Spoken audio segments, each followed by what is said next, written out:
أعوذ بالله السميع العليم من شر الشيطان الرجيم. بسم الله الرحمن الرحيم.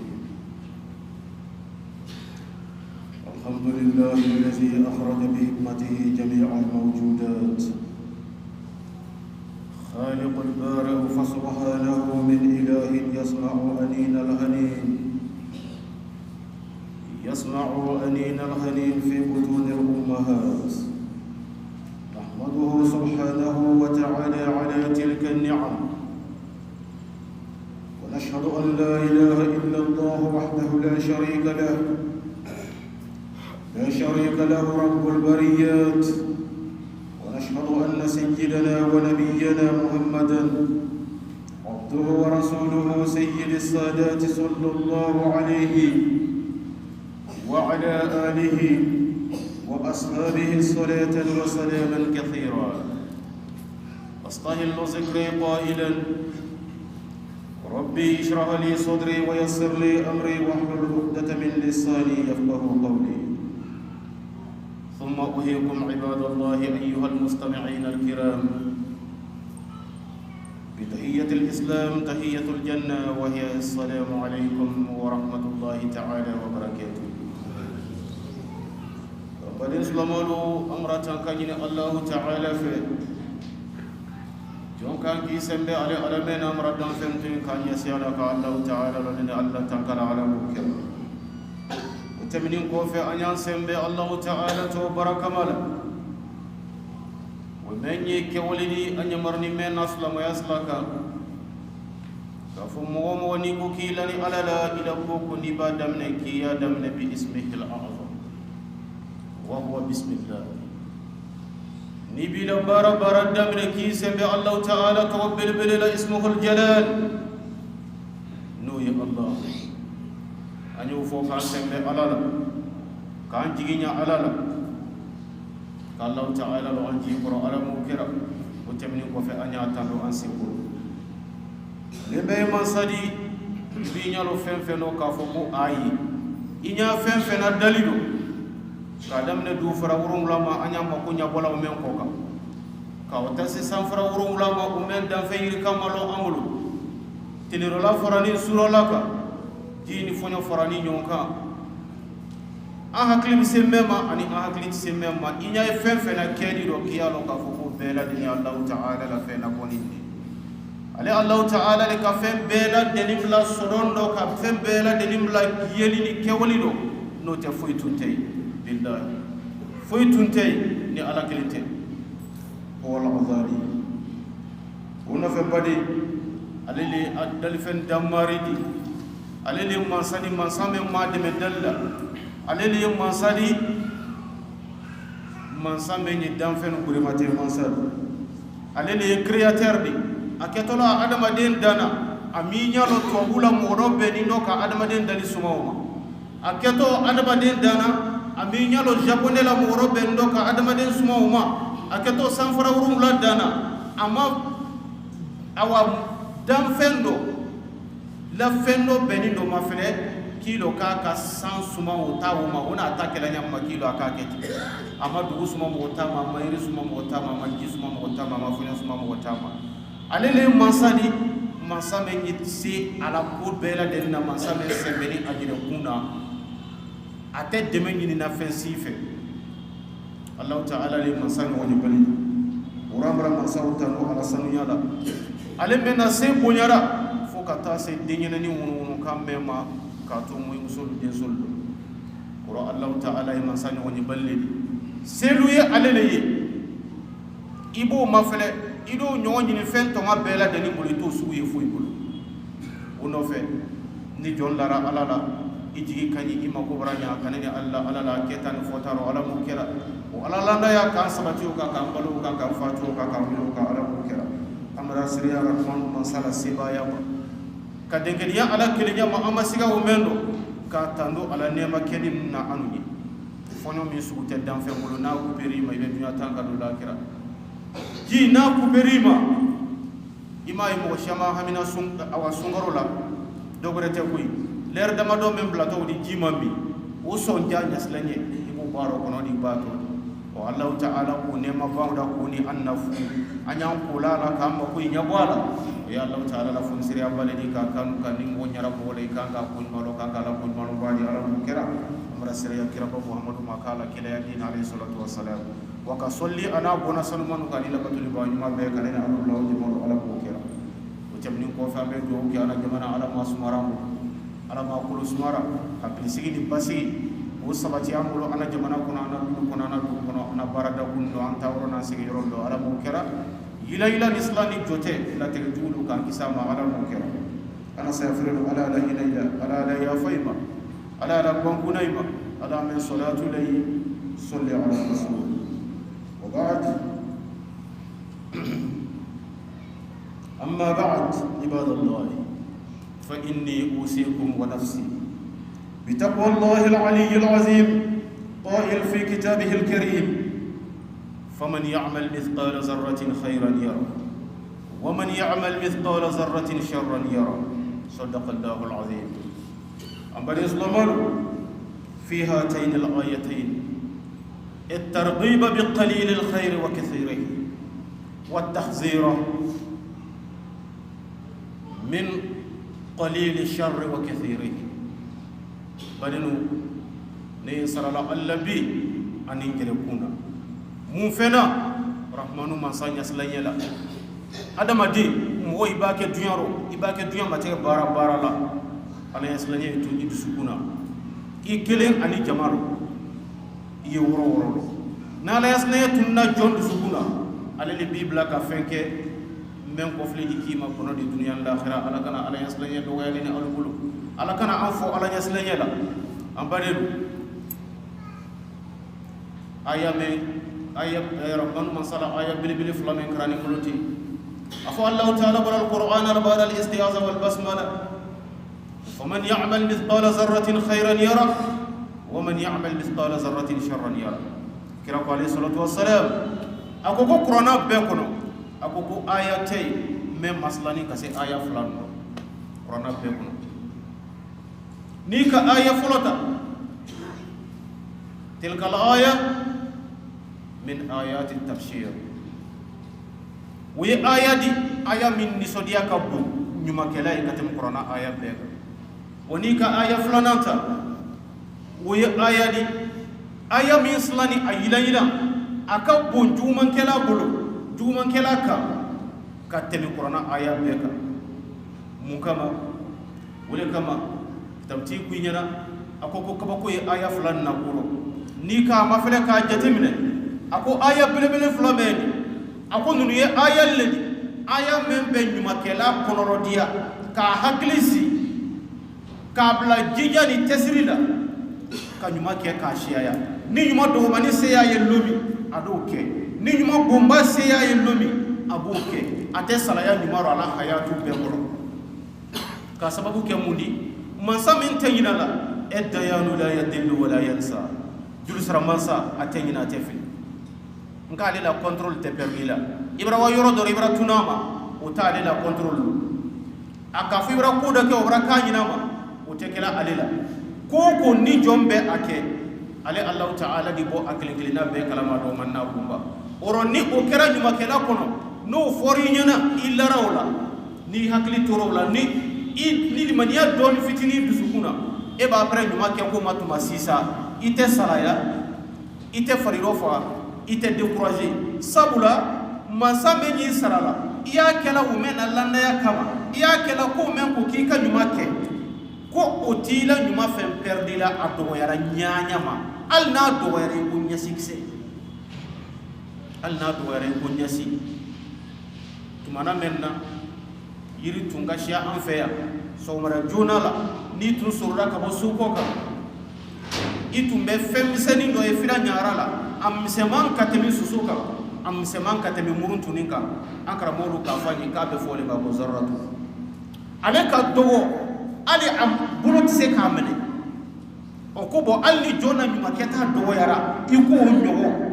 kallahu ta'ala dayi ada famu ada sebe wada sara dima akwate to ale la fi o ni men bunyara ka tebuka kuma toma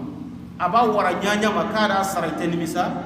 wa ba do ya nyanya ma fene kada sara ate tunu ate perdi ni ate ka ko la ini tani ayan oroko ayan ni haklima ka men kolomri ate sege nyumaro ate sala yaro ko famu nyuma dinene aluma ala mo kera afa abulu ko waman ya'mal mithqala zarratin sharran yara nim women ka juma ba do way ko zarrati nyondo alna do yara ka tem nyakse ka rahmanu masadi sara ala kadi sarala uro wala aya men maslan ka bo juman kela e katam qur'ana aya beka ni lara la ka ko ki do nga juma menke ika menke molu nyana menke ra molu ko ay jama ka minke ko law ta'ala ko ka te kelen toy ko fo aye o sara ko fa yo sara dima no tori ko no ni lani karake alala idi re contrôler ki wanya nyamo parce que ni ka lo ka fo ko a dossier men kono ko tena tununa wa mansa men ko kada sara ikalo ko te desewula bur yoroti bulo ko da idi sinkan bewma idi mata jumana oroni nim turam bo kono ikanka hami isi ko jugu kenindi ikanka hami iyere bakundi ki hakli to iyere la ila ko ketani ko fota bela den do kasla alaji sabulani ala yasnete jondu sukuna ite si de contrôler la wala kama Sheikh Abdul Qadir rahimahullah ko fi ñana alaktabu kono kitabul bunya kono ako khalla dhunubu saghiruha wa kabiruha fa huwa taqi wasna'a kamashin fawqa ardu ash-shawki yahsura ma yura ako nite ala jaslanyelo ako ala jaslanye mendi ko ka junubu bumba to en ka do mani to junubu bumba ni ado mani ko ko bela deni ko to wa koni ka junubu do mani bumba na do mani ko to ko ira contrôler ki hakli tira ko ila dunyaro tero ki misaliya mine muma iko ko iya ila dunyaro tero iko ni ka woni fense nyama yi kene bero tas la kele men yi bolo ikan ki tamas la kele slag benin kele men kan ko makulu nyabo ko ka woni fense o fambela delinga nya ile kun samarati selo slag bero ti bolo fiete misla wonika ko idi hakli tira ko nya memma ka woni matanka ki se nun chun kene benin ndo woni nya fe ki taworo so akuy jija ila dunyaro to kete junubu kul matankaro aka kene be men ko fi yanani dunya kene be ko te kuy aka misaliya do le jima islamen ko fi nyana la khiras lale adama de i hakili tuyera ko ila hayatu kono fani sube ko kadugu be adama de bi be bo dunyaro ki madu la khirala sabula fani tele kele be temi do be bu sila ibe madu la khirala ka temi yoro janya la dunya la oro akole laye aka sandala de kiye i hakili tuyera ko ila dunyaro tegero ni woni fense ko ben fo kan kene be bero ça fait ni dunya mu me fara ala sosokola ibi kunna bo kare fu don na jala bana yi ibo fa non ni fe so de la ri la yi ibi la suro mama ya kele ye barado ite suno wulu ibi kunna bo ya fe do ye maison de zone na wi fena mankan bali o be ita ka ita nyama ay bo na folo nyini yoro eni menu ya kan ka nyini nyo fe de ba ti nyonu uli ya fo ni nyana ko ke ko ni ko kiba nya bo ki te fenso ni du kolo fara haramuna ay be si grena wuya tege yiro ka la moyda ka saka ne kede ka soro tama sisi mai sirtala awa adenani atabulo fani ya tege yiro ka la mogolla ka wuya fimta ka la moyda ka ima kutun tiye wala kusa ka wuya moyi ka wuya ta ka laila wala kusa ko ka ila hera do tiye ale ka sabuni ndo soro kuni dunya fara ala sosokola dunya fara haramu baralla ki hakli tuyere ko kila dunyaro tege ko alla kiraro iko nyama ye woni matangala kene bedo nyame masina kulu ka senun chun kene awa woni tema kene benin no pour que woni kana senso a se temina ka wa woro la sura manjugi oro ki jija ni dunya fara ala sokola i jantu yero ki yera contrôler ka lo ko beta di kungo di man amila salihan fali nafsi wa man asaa fa alayha wa rabbuka bizallabil lil abid ya lo ka fo ni men ka nyuma ke o ta ala nyuma sarali ni men ka juguman ke o tala la juguman saradi ni dunya be ka juguman ke ni ma ka ala ti tonyo ay fe abadan ala ka muhammadu man tonu bunya ka boma oro kiyo fa musoro i fantan ka juguman na la shiya kana wajala banay fe kana wa mama ya kele fe kana wa maison de zone tagala fe ay la don dialdo i kana son kana wa wuya fola fe kana wa haram dum nay fe i se mboka nun kele se do kana wa bengan nay ko i wasadu i halalaru ki wajanya ko no kera ibra ke modi mo me krosi tura ira ko ka dunya fitna na balawu ma tanka sanuma dilla kira soro saya nya da tun drone ini arginate kana nya ma yakati ala mo kera aqulu qawlu hadha astaghfirullah li wa lakum wa lisa'iril mu'minin min kulli dhanbin fastaghfiruhu innahu huwal ghafurur rahim.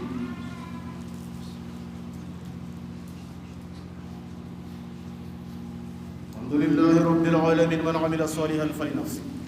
ومن أساء فعليه وما ربك بظلام للعبيد. اللهم فصل وسلم وبارك وكرم على خير خلق الله محمد بن عبد الله وعلى آله الأطهار وأصحابه الأخيار ومن والله إلى يوم الدين. وبعد، وروى البخاري ومسلم وغيرهما عن عبد الله بن عمر رضي الله عنهما أن رسول الله صلى الله عليه وسلم قال: الشهر 29 ليلة فلا تصوموا حتى تروه، فإن غم عليكم فاكملوا العدة 30. وقال أيضا: لا تقدموا رمضان بيوم أو يومين، صوموا لرؤيتي وافطروا لرؤيتي إلى آخر الحديث صلى الله عليه وسلم. الله كلاكو عليه الصلاة والسلام بخاري مسلم ibe hadisan soro wulula adi hadisa kitabu bedalla kamina sayyidina umar denke ma ala mara jira iflabe kilaba muhammadu ko ayye sabalu ye alayhi salatu wassalam ko karo tilim muwa anin konondo ni karo ka tilim muwa anin konondo bo sungaro ma kono ko anyan hakilisi ko angana koroto ka sundo ka soro amma karo yi ako karo ba tilim muwa anin konondo bo anya hakilisi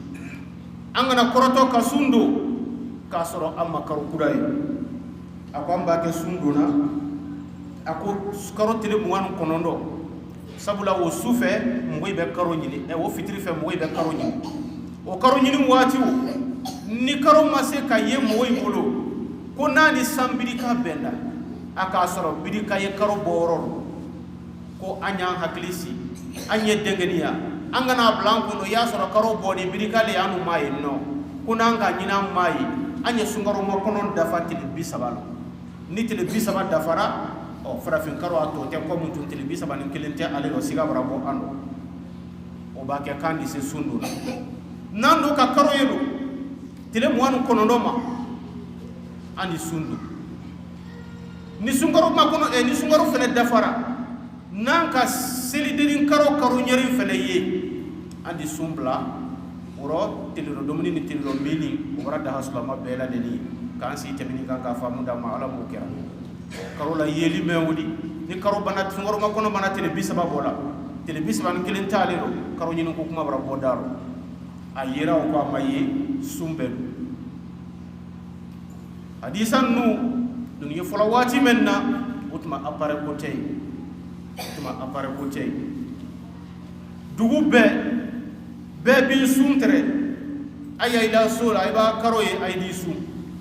ay ba sungaro makono ay ba sungaro karo nyeri ay di sum ay ba senden karo nyeri ay di sum bla me anya bime noni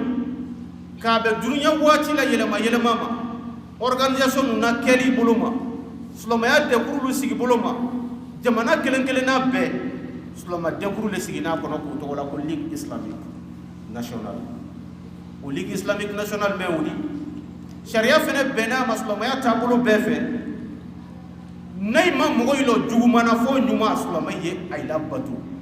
nay ko ko min sulama ye so man ni ala so ko te o tabulo o fe dunya bara franka bla nyoma information mara jense appareil bara bo telescope lu yembi na sigira duma ni ka fili na makaro ye karo le mabo technologie bara développer ni sungoro ma konon tele muwan konondo susira ya la ulama safo seli baba i connecté ni ki connecté sulama ya de ku ba me dunya be ko dunya ko la de ku bele kele me i jija yo wala information ya consulter ibe appareil lui karo nyini do appareil menna ibe appareil lui abi dabari ba na serabbi ni karo nyini wati serabbi appareil lui sambirika ba kay nyanyama na ka soro karo nyirin ko ni boni nay ka jina ibai oro no information sorora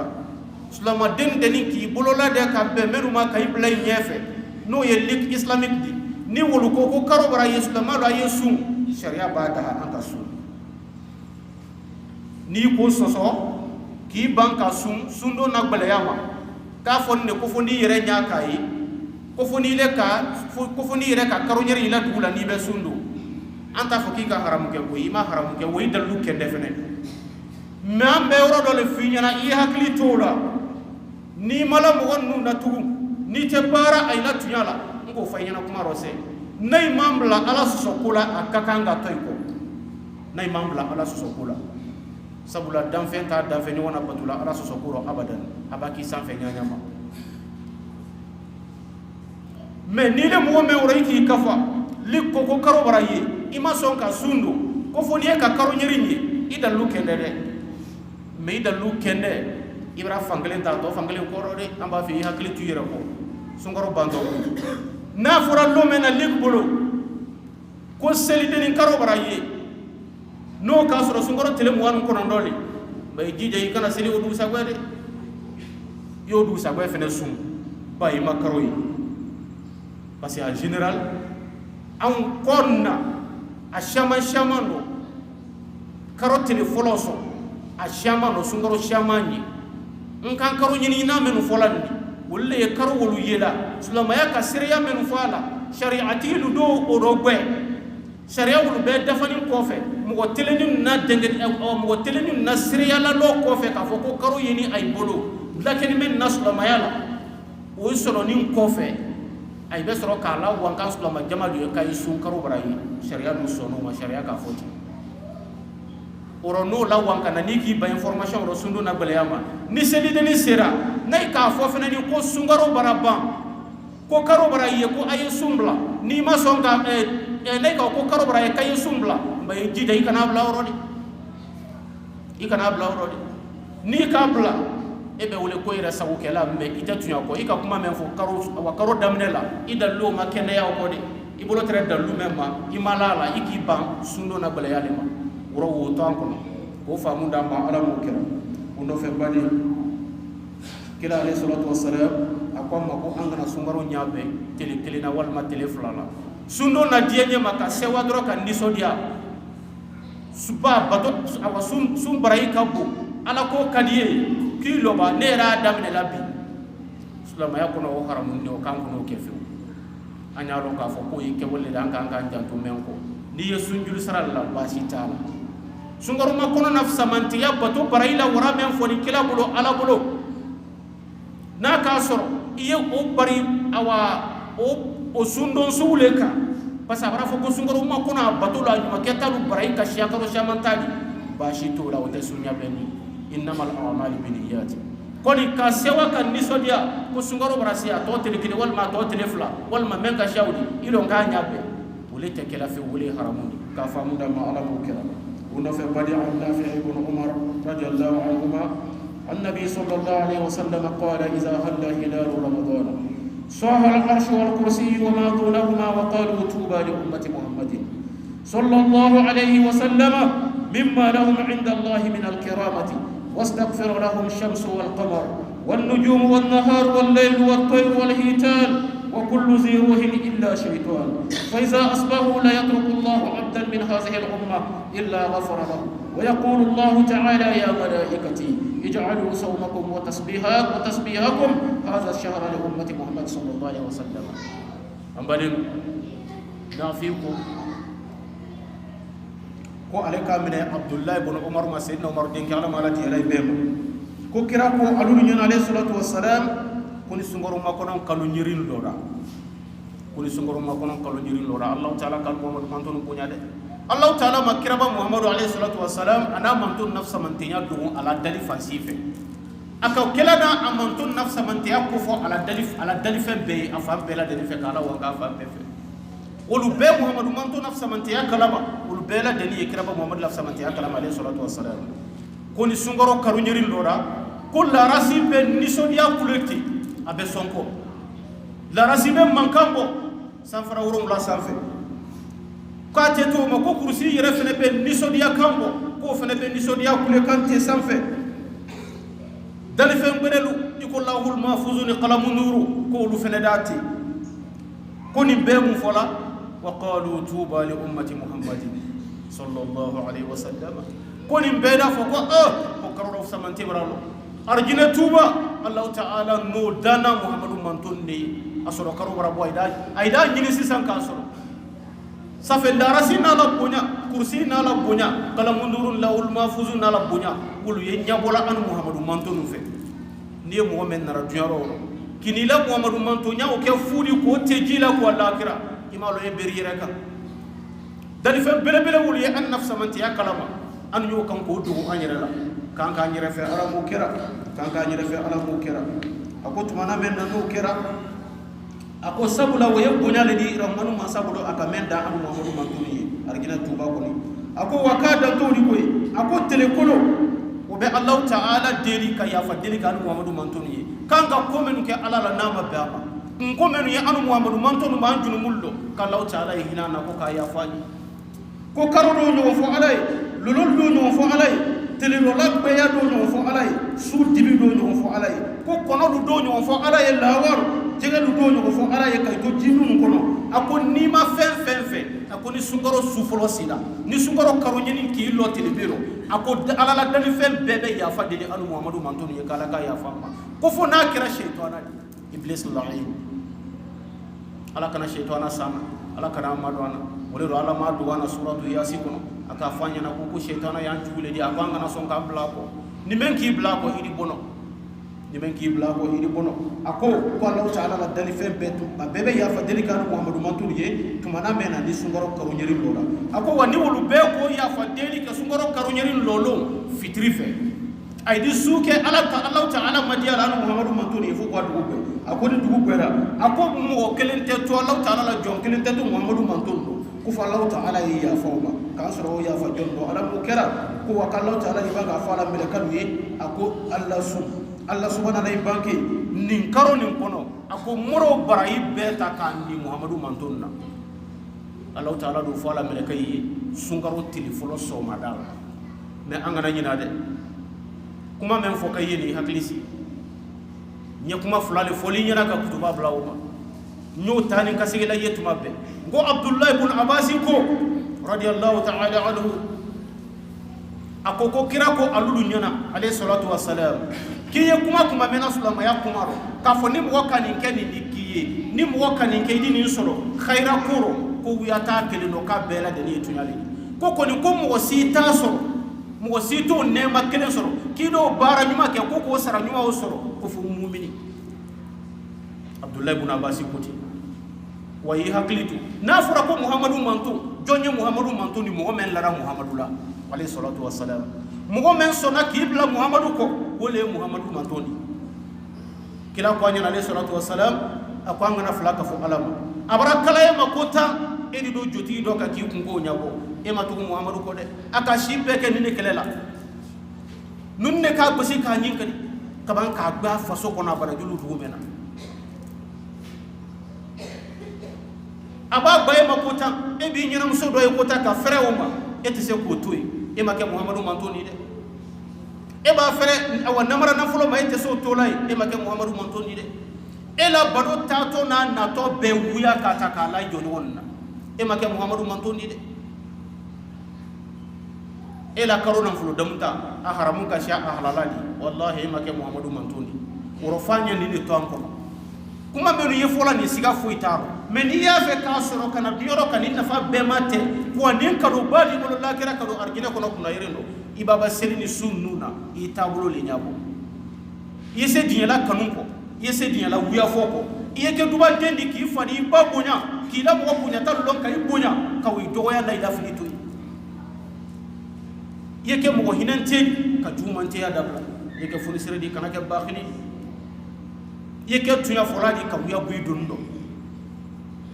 woro nini kanga to mo kono no tori kono ila sulama ya barakata kele na bebe na fasura bela denna karoba lo tuma brasi ana fate soro ala nyaslanya menko wole fole ayende badi